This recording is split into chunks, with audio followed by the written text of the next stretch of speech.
இலவசமா புது WhatsApp video ஸ்டேட்டஸ்கள் ஒரே ஆப்பில். இந்த ஆப்பை டவுன்லோட் பண்ண வீடியோக்கு கீழே இருக்க லிங்கை கிளிக் பண்ணுங்க.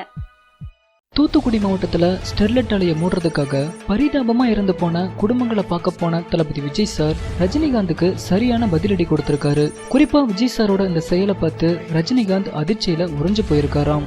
ரீசெண்டா ரஜினிகாந்த் தூத்துக்குடியில பாதிக்கப்பட்ட மக்களை பாக்குறதுக்காக போயிருந்தாரு.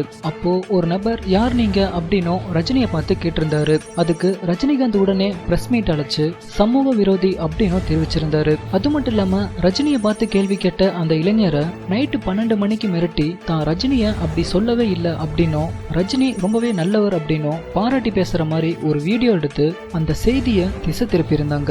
இந்த நிலையில ரஜினிக்கு எதிர்மறையா தளபதி விஜய் சார் வந்துட்டு நேற்று நைட்டு 12 மணிக்கு எந்த ஒரு டிவி சேனலுக்கும் இன்ஃபார்ம் பண்ணாம பிரஸ் மீட்டையும் அழைக்காம தூத்துக்குடி மக்களை நேர்ல சந்திச்சு இறந்து போன குடும்பங்களுக்கு தன்னோட இரங்கலை தெரிவிச்சிருந்தாரு. ஆனா ரஜினிகாந்த் வந்துட்டு தான் தூத்துக்குடி போறதுக்கு முன்னாடியே எல்லா டிவி சேனலுக்கும் மீடியாக்களுக்கும் தெரிவிச்சிருந்தாரு. ரஜினியோட இந்த செயலால தூத்துக்குடி ஹாஸ்பிட்டல் முழுவதும் ரஜினி ரசிகர்கள் அலைக்கடல் மாதிரி வந்து குவிஞ்சிருந்தாங்க.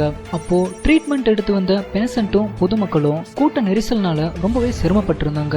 ஆனா தளபதி விஜய் சார் வந்துட்டு நைட்டு 12 மணி வாக்குல உயிரிழந்தவர்களோட குடும்பங்களை சந்திச்சு இந்த நேரத்துல நான் உங்களை தொந்தரவு பண்ணிட்டேன், என்ன மன்னிச்சிடுங்க அப்படின்னும் ரொம்பவே உருக்கத்தோட அவரோட இரங்கலையும் ஆறுதலையும் உயிரிழந்த குடும்பத்தாருக்கு தெரிவிச்சிருந்தாரு தளபதி விஜய் சார். விஜய் சாரோட இந்த செயலால எந்த ஒரு கூட்ட நெரிசலும் ஏற்படல. மேலும் ரஜினிகாந்த் வந்துட்டு உயிரிழந்த குடும்பங்களுக்கு தலா 2 லட்சம் தரப்போறதா டிவி சேனலுக்கு அறிவிப்பு கொடுத்ததுக்கு அப்புறம் தான் நிதியுதவி பண்ணியிருந்தாரு. ஆனா தளபதி விஜய் சாரோ எந்த ஒரு அறிவிப்பும் இல்லாம இருந்த இடத்துல இருந்தே 13 குடும்பங்களுக்கும் தலா ₹1,00,000 கொடுத்து நிதியுதவி பண்ணியிருக்காரு. இதுல குறிப்பா கவனிக்க வேண்டிய விஷயம் என்னன்னா, ரஜினி தன்னோட சொகுசு கார்ல விமான நிலையத்திலிருந்து தூத்துக்குடி ஹாஸ்பிட்டல் வரும்போது சுமார் 100 கார்களுக்கு மேல ரஜினிய பின்தொடர்ந்தாங்க.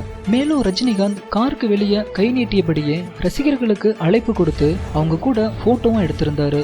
ஆனா தளபதி விஜய் சாரோ தங்கிட்ட அவ்வளோ சொகுசுக்கார்கள் இருந்தாலும் அதையெல்லாம் விட்டு ரசிகரோட இருசக்கர வாகனத்துல ரொம்பவும் எளிமையா உயிரிழந்த 13 குடும்பத்தார் வீட்டுக்கும் போயிட்டு கண்ணீரோட துக்கம் விசாரிச்சிருந்தாரு. மேலும் அங்க போட்டோஸ் எடுத்தவங்களை கூட இதெல்லாம் வேண்டாம் அப்படின்னும் தடுத்திருக்காரு தளபதி விஜய் சார். இந்த விஷயம்தான் மராத்தியனுக்கும் மான தமிழனுக்கும் இடையே இருக்க வித்தியாசம் அப்படின்னு பொதுமக்கள் பலரும் அவங்களோட கருத்துக்களை ஷேர் பண்ணி வந்துட்டு இருக்காங்க.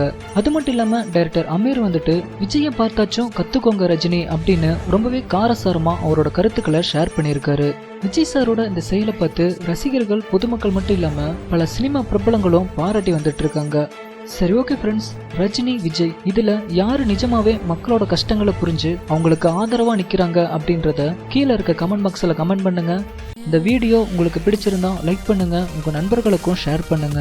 மேலும் இது போன்ற வீடியோக்களுக்கு பூத கண்ணாடி சேனலை சப்ஸ்கிரைப் பண்ணுங்க.